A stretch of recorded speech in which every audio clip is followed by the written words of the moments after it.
Que el Señor les bendiga, queridos hermanos. El día de hoy continuaremos nuestra serie de estudios.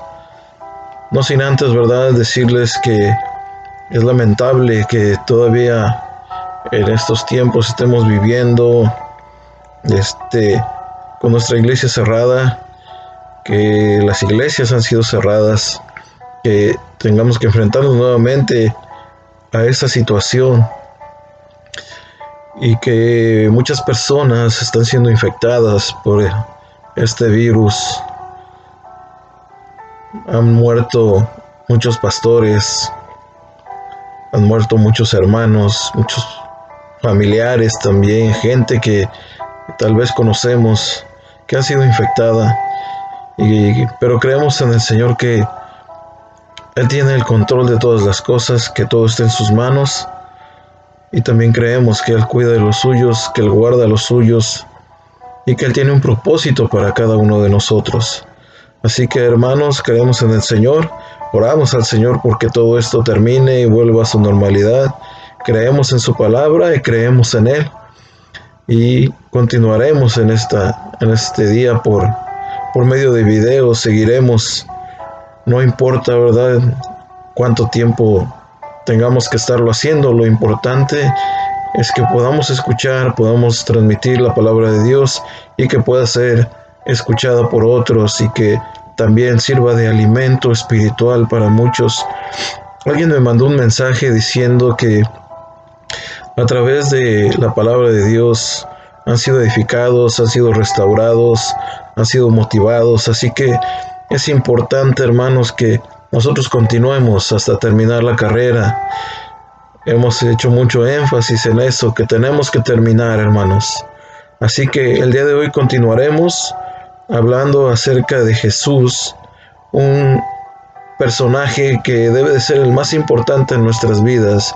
Para todo cristiano debe de conocer la palabra de Dios, algo que debe de ser primordial para todo cristiano, para nosotros mismos, hermanos, que nos toca transmitir la palabra, predicar la palabra a muchos de nosotros, es conocer a ese Jesús del cual vamos a hablar hoy. Conocer qué enseñó, conocer qué es lo que Él hizo. En este día tomaremos una posición apologista. El día de hoy tomaremos esa posición. La apología es una posición de defensa. Hoy tomaremos esa posición de defensa nosotros porque hablaremos de Jesús y defenderemos ese nombre que es sobre todo nombre y defenderemos el Evangelio. Vamos a hablar, hermanos, de este Jesús, cómo fue tentado, cómo en realidad fue tentado Él. Quiero contarles algo, hermano. Hablaremos de algo que impactó la mente de muchos cristianos, de muchas personas.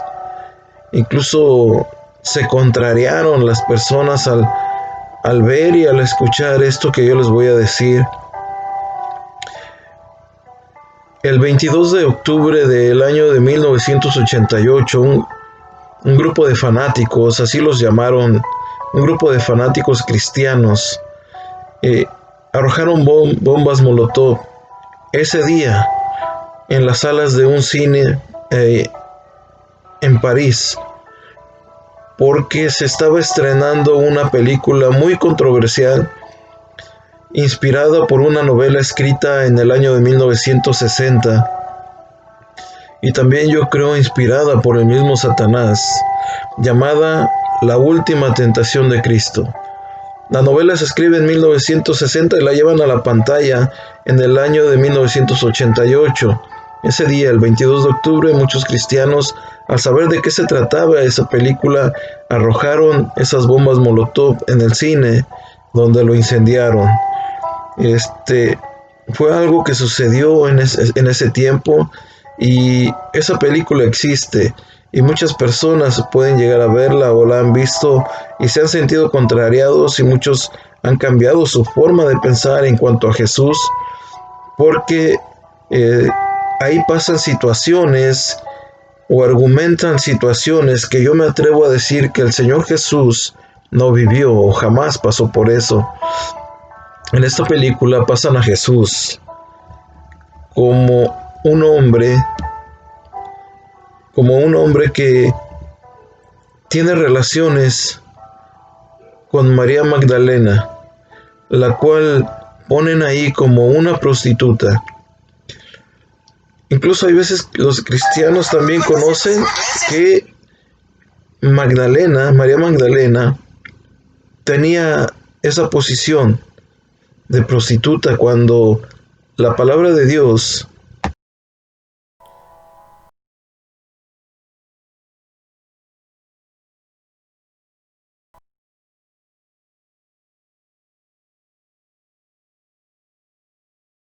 hacia María Magdalena. Primeramente, María Magdalena no era lo que ahí argumentan. En esa película la ponen como una prostituta. Ella era una mujer pecadora. Eso sí, la Biblia así lo describe. La Biblia dice en el libro de Lucas, en el libro de San Lucas, capítulo 7, verso 37, dice la palabra de Dios: entonces una mujer de la ciudad que era pecadora, al saber que Jesús estaba a la mesa en casa del fariseo, trajo un frasco de alabastro con perfume.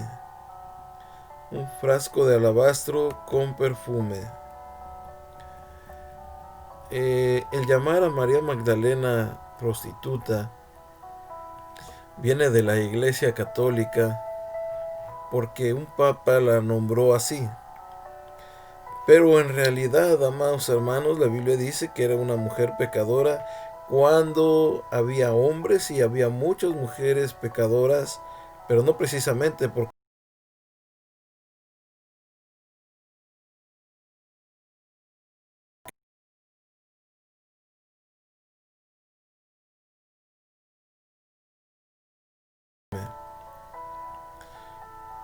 y ella empezó a enjugar los pies de Jesús. Esta mujer, hermano, era una mujer, cuenta la literatura, cuenta que esta mujer era una mujer de dinero, porque no cualquiera podía comprar ese tipo de perfumes. También nos dice la palabra de Dios que esta mujer servía a Jesús con su dinero, con sus bienes. Lucas capítulo 8, verso 1 y 2 dice: y algunas mujeres que habían sido sanadas de espíritus malos y de enfermedades, María, que se llamaba Magdalena, de la que habían salido 7 demonios, dice Juana, mujer de Chuza, intendente de Herodes, y Susana, y otras muchas que le servían con sus bienes. Así que, amados hermanos, esta mujer era una mujer pecadora, eso sí, así dice la palabra del Señor, porque incluso el fariseo, cuando vio que la mujer llegó a los pies de Jesús y enjugaba los pies del maestro con sus cabellos y besaba sus pies, el fariseo dijo: si este hombre fuera profeta, sabría que esta es una mujer pecadora. Así que esta mujer sí era una mujer pecadora, pero no era una prostituta. Así que, amados hermanos, queda descartado eso que dicen en esa película o la forma en que ponen a María Magdalena en ese lugar. También nos encontramos con otra difamación hacia la personalidad del Señor Jesús. El argumento de otra película que salió en el año del 2006 y también fue escrita en el año 2003. Fue una novela que se escribió en el 2003 y en el 2006 también sale como película. Y esta película se llamaba o se llama El Código Da Vinci. El pintor, hermano,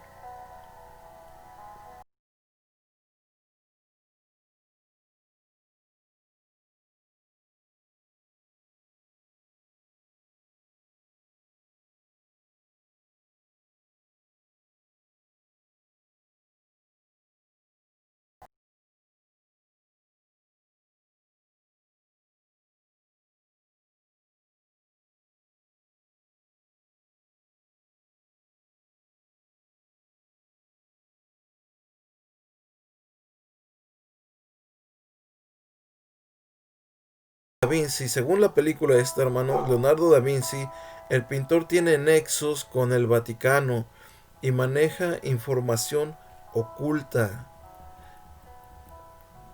Ahí ponen que en sus pinturas, enfocándonos en la pintura de la Última Cena, había códigos ocultos, escritos también en forma al revés, de derecha a izquierda, donde se revela que Jesús tiene una descendencia, a lo que le llaman el Santo Grial, ¿sí?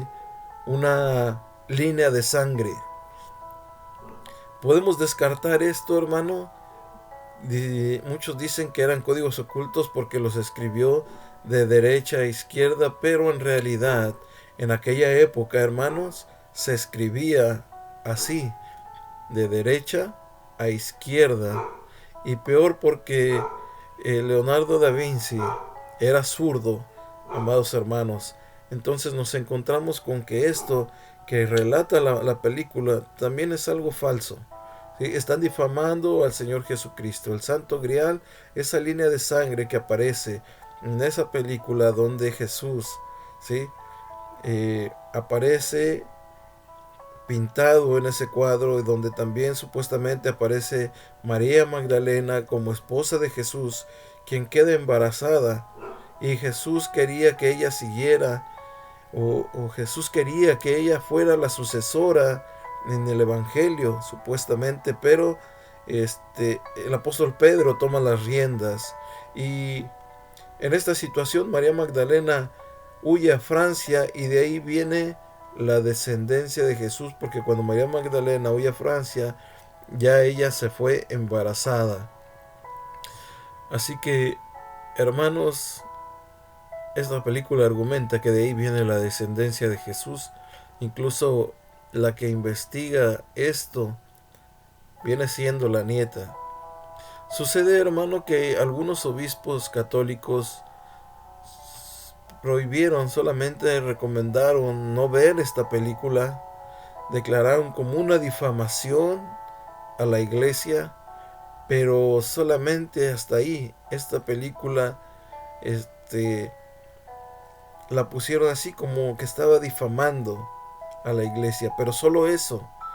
Hoy en este estudio, en lo que estamos viendo, hermanos, trataremos de derribar esos argumentos y teorías que difaman y blasfeman contra la vida de nuestro Señor Jesucristo, aunque no era el enfoque inicial de este estudio. El Espíritu Santo me llevó hasta esto, me dirigió hasta esto, y así que estaremos hablando acerca de cómo fue tentado Jesús y de qué manera nos ayuda a nosotros. Veamos lo que dice el libro de los Hebreos en el capítulo 4, verso 15 y 16. La palabra del Señor dice: porque no tenemos un sumo sacerdote, no tenemos un sumo sacerdote que no pueda compadecerse de nuestras debilidades, sino uno que fue tentado en todo según nuestra semejanza, pero sin pecado. El verso 16 dice: acerquémonos pues confiadamente al trono de la gracia para alcanzar misericordia y hallar gracia para el oportuno socorro. Otra traducción dice esto: porque no tenemos un sumo sacerdote incapaz de compadecerse de nuestras debilidades, sino uno que ha sido tentado en todo de la misma manera que nosotros, aunque sin pecado. Así que acerquémonos confiadamente al trono de la gracia para recibir misericordia y hallar gracia que nos ayude en el momento que más lo necesitamos. Este versículo dice que fuimos tentados, el Señor Jesús fue tentado en todo, de la misma manera que nosotros. La Escritura dice que el Señor Jesús fue tentado según nuestra semejanza. ¿Qué quiere decir esto? Que Jesús fue tentado como hombre, pero sin pecado. Aquí la palabra de Dios me dice que Él fue tentado según nuestra semejanza como hombre, pero sin pecado, o sea, sin naturaleza pecaminosa. Él no tenía la naturaleza pecaminosa como nosotros.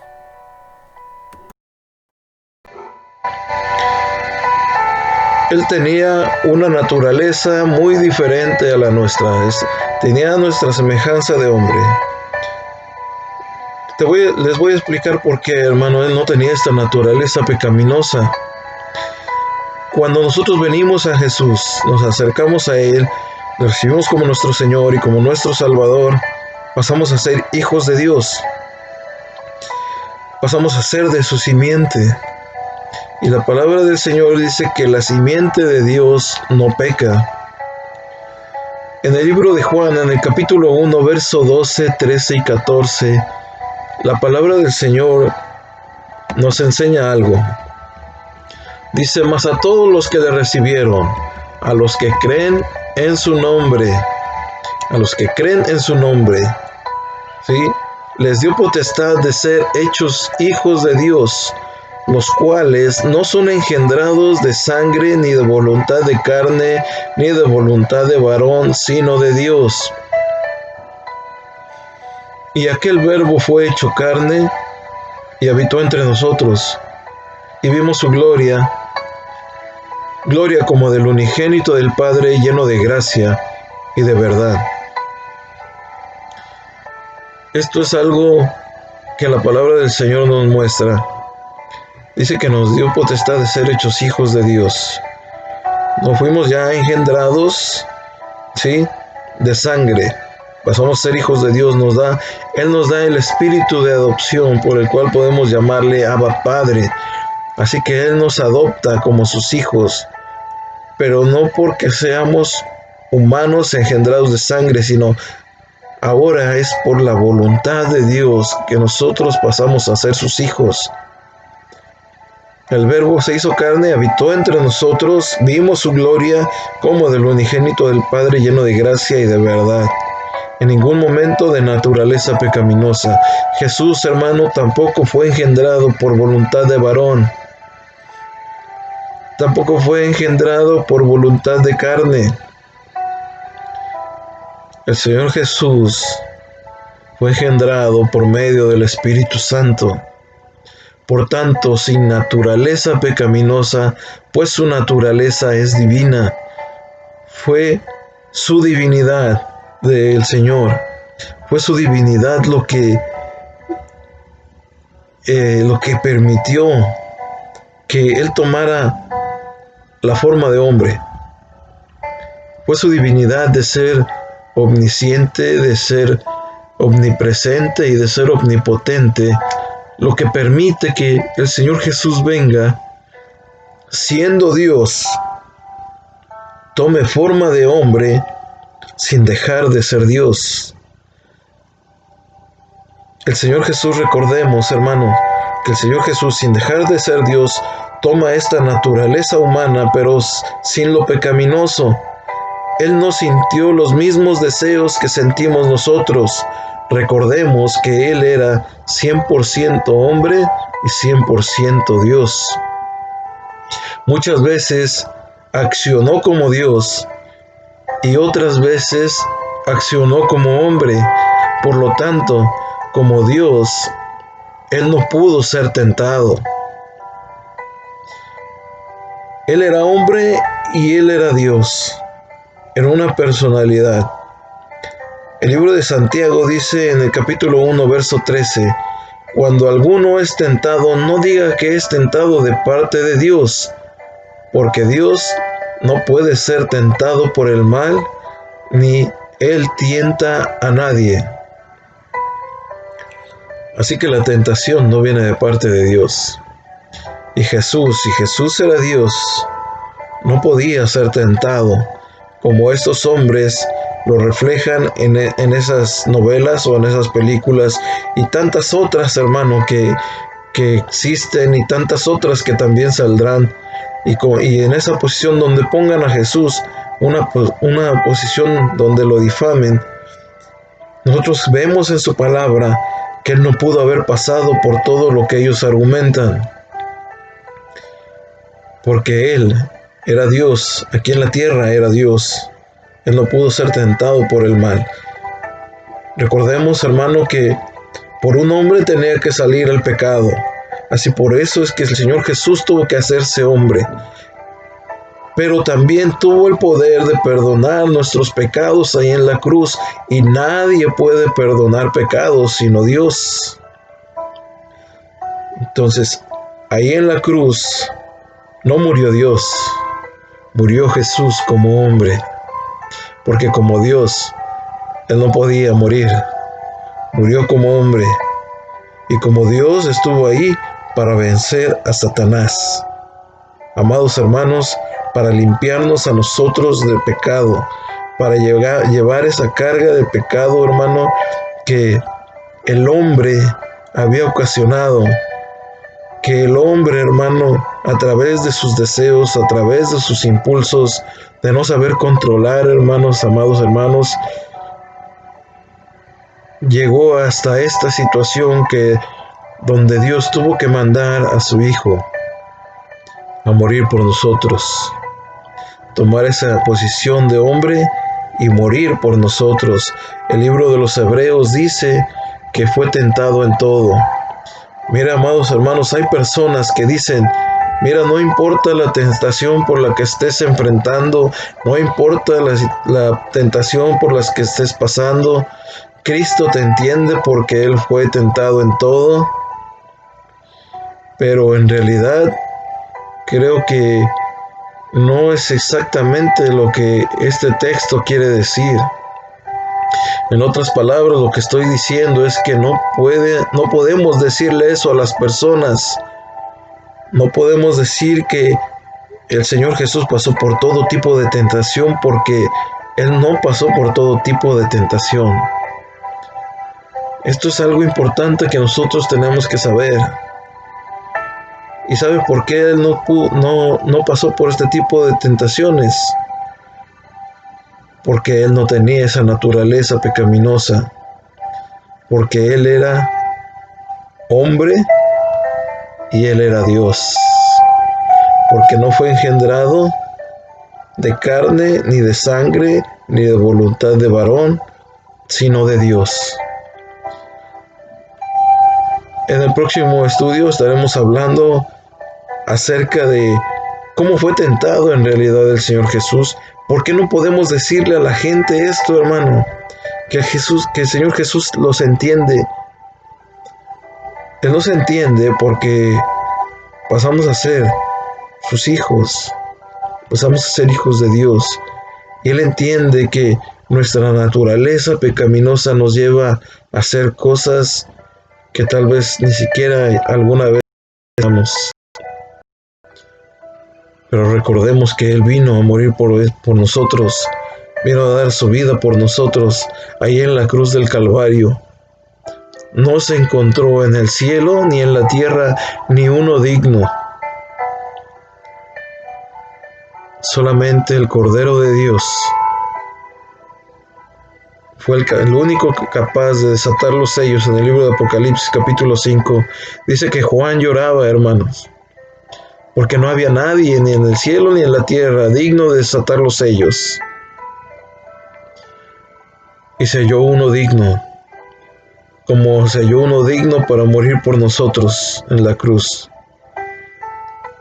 Juan lloraba y un anciano llegó y le dijo, mira, deja de llorar, porque el león de la tribu de Judá, de la simiente de David, él es digno de desatar los sellos. Juan el Bautista dijo, he aquí el Cordero de Dios que quita el pecado del mundo. Amado hermano, es algo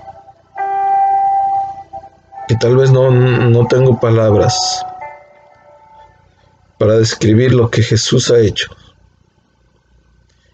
en su amor y en su misericordia por nosotros.